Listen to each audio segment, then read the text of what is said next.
তোমরা কি জানো একজন 10 বছর বয়সী আর্মি জিমিনকে বিয়ের প্রস্তাব দিয়েছিল? তোমাদের মধ্যে অনেকেই হয়তো ভিডিওটা দেখে বুঝে গেছো আমি কোন ঘটনাটার কথা বলছি। তো চলো পুরো ঘটনাটা জেনে নেওয়া যাক। 2018 সালে বিটিএস তাদের আইডল গানের প্রমোশনের জন্য আমেরিকান একটি টোনেট শোতে যায়। তো সবসময়ের মতো সেখানে অনেক আর্মিদের ভিড় ছিল এবং শো শেষ হওয়ার পর বিটিএস মেম্বাররা কিছু ছোট আর্মিদের সাথে সাক্ষাৎ করে। তো ফানি ঘটনাটা এখান থেকে শুরু। এই যে একজন 10 বছর বয়সী আর্মি গার্লকে দেখছো, মেয়েটা জিমিনের অনেক বড় ফ্যান। জিমিনকে জড়িয়ে ধরে কান্না পর্যন্ত করছিল। জিমিনও একজন বাবার মতো অনুভব করছিল।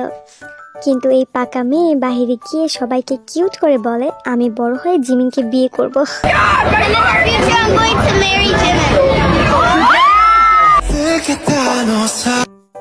আর অন্যদিকে জিমিন এখানে বলে একটা বাচ্চা তাকে জড়িয়ে